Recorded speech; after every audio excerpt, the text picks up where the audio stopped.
Previously, I set off from Taynuilt and Lochative to go round the lovely island of Skye. Although I reached Skye in my first attempt, I had to abandon the circumnavigation due to unforeseen issues. I set off for my second attempt, this time in company, and successfully made it round Skye. This episode covers the remainder of our journey home. Gordon and myself enjoyed a peaceful night's camping, free from midges and ticks. We awoke another calm morning and after a leisurely breakfast readied our boats for another day's journey. Our plan for the day was to refill our boats at Broadford, then make our way to the southwestern tip of Skye at Sleat for the next camp. But first we're going to have a nosy in Portree in the passing.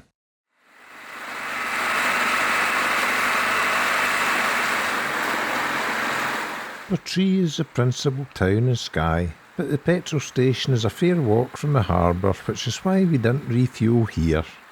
It's a short walk at Broadford. It was still relatively early in the morning and people were just starting to move around. We didn't land but took our time nosying around.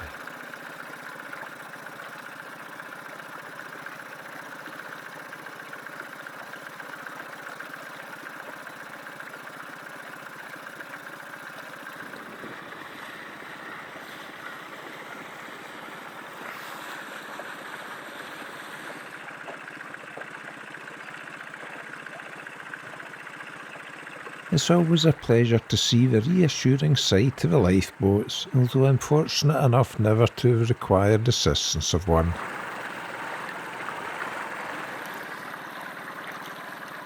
Because this one doesn't have Portree written in the stern, I presume it's a spare one helping out.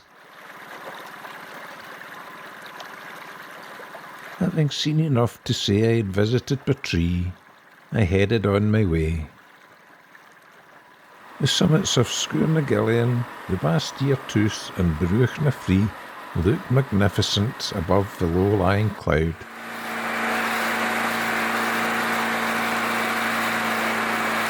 Gordon and the Cocker crew were having a longer nosy in Portree, so to pass the time waiting for them to catch up, I had a nosy inside a large cave.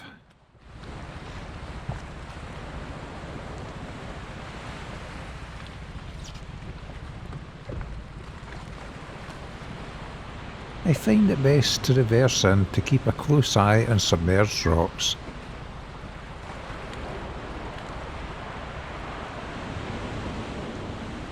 Notice the kamikaze cormorants, who throw themselves into the water beside the boat. I suspect they do this to pretend they are injured and try to lure me away from the nests.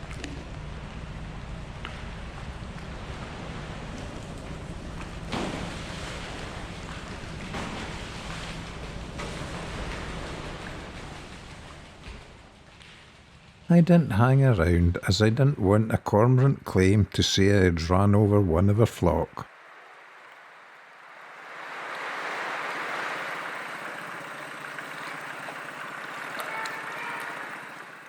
By the time I'd finished caving, Gordon had arrived, so we headed down the Sound of Raasay.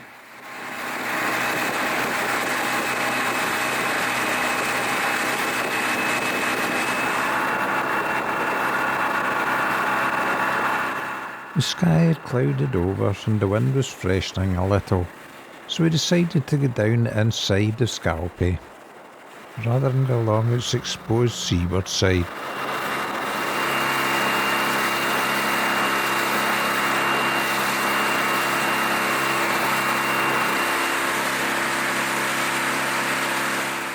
The red coolings were turned grey as the clouds skimmed their tops.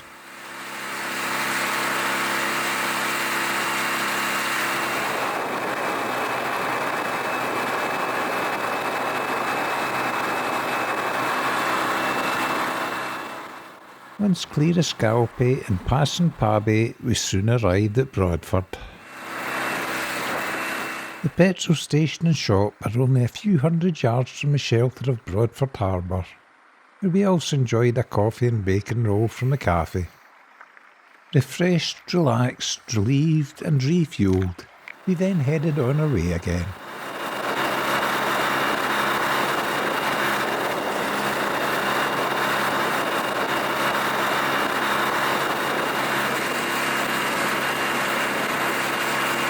We were heading for the Kyles of Wilcox and the Skye Bridge.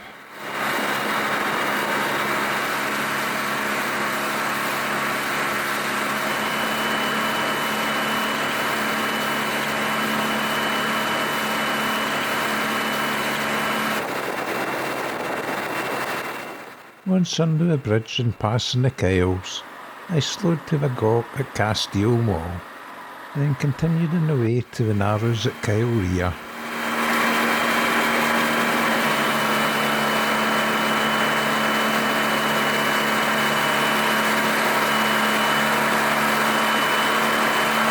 A strong tidal stream sets through the Narrows, which often causes overfalls, and sometimes it will time this section for slack water if there's a wind blowing against the tide. However, I didn't expect any difficulties this day, as we were going with the flow and were sheltered from what little wind there was. We were making good time, and I judged we would arrive at our proposed campsite at low water, which meant a longer carry of camping gear. So decided to pass an hour or so by taking a detour into lovely Loch Hourn. Rounding the Sandig Islands, we passed Camasferna, which is the bay Gavin Maxwell lived at when writing A Ring of Bright Water. Loch Hourn is approximately 14 miles long and is possibly one of my favourite sea lochs. Remote and surrounded by the rugged mountains of Knoydart to the south and Glenelg Peninsula to the north. A road feeds the small villages of Arnisdale and Corn on the Glenelg side, but after that there are no roads except for the Kinloch Hourn Road, which terminates at the far end of the loch. It's this lack of public roads that gives the loch its remoteness.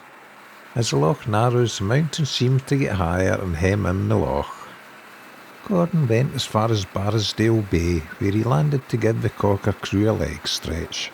I continued to the Narrows, where I camped in the video Camping with Kayakers at Loch Hourn, which is also on my YouTube channel.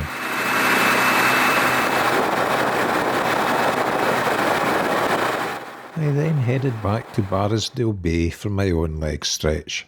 The tide was low and goes out for miles, so we had to ensure that we didn't get our boat stranded.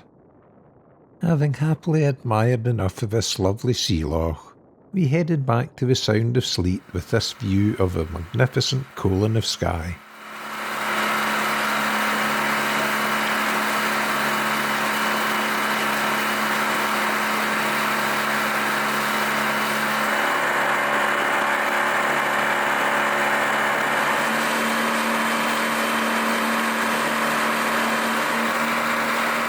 As the wind started to drop, a pod of common dolphins suddenly appeared and cut across my bow.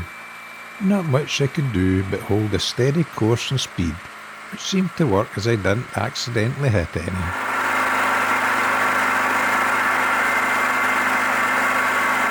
In truth, they were possibly more in control of the situation than I was, and they didn't seem upset as they continued on their own chosen course and ignored me completely.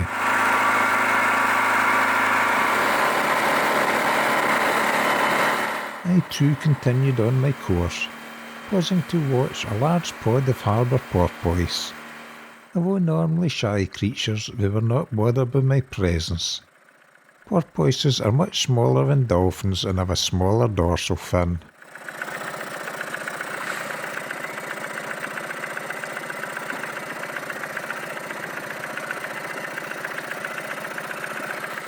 Then we headed towards the Point of Sleat, where we landed to set up camp and slurp beer while watching the sunset before turning in for the night.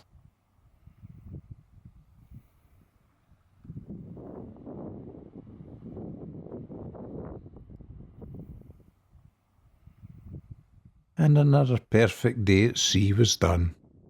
We awoke to another lovely morning, and after a leisurely breakfast, packed up camp and headed on our way. Our plan for the day was to cross to the island of Egg, then head through the Sound of Rum and land on the island of Muck. Although Gordon had passed Muck before, he had never landed on it, so was keen to set foot in the island.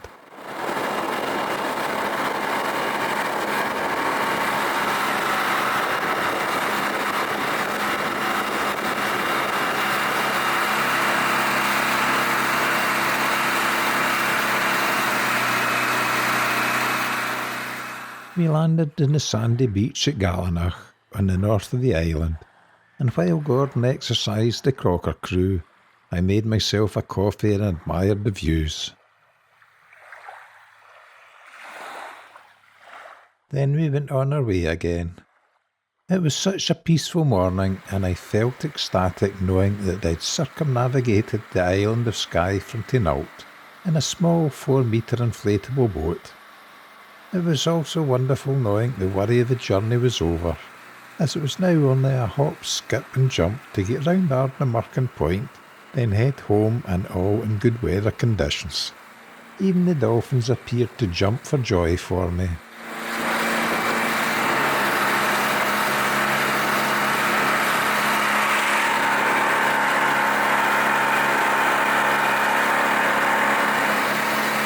Once round the Ardnamurchan headland, we decided to have one last night camping at Loch na Drom and although I was glad to see the back of it the last time I was there, I was happy to camp again.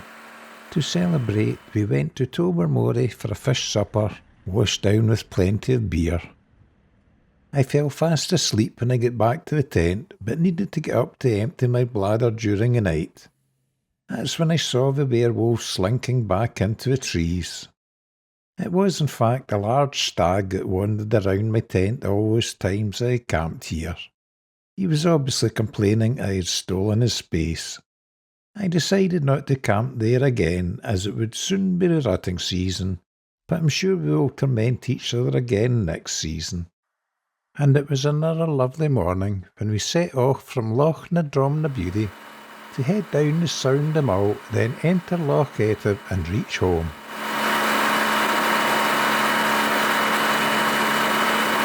The wind got up as we headed down the Sound, which slowed our progress a little, but by the time we got to Listmore Lighthouse it had turned flat calm again.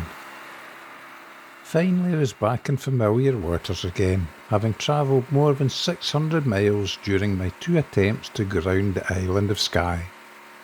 It took me a while to recover from this trip, which was the last major multi-day adventure of the season. I have hopefully illustrated how hard a shift it was on me, as I'm not far off 70 years old, so I won't be in a hurry to go round Skye again. My sincere thanks to Gordon for accompanying me. It is much appreciated. I also hope you have all enjoyed this series of videos. My thanks to you too for watching.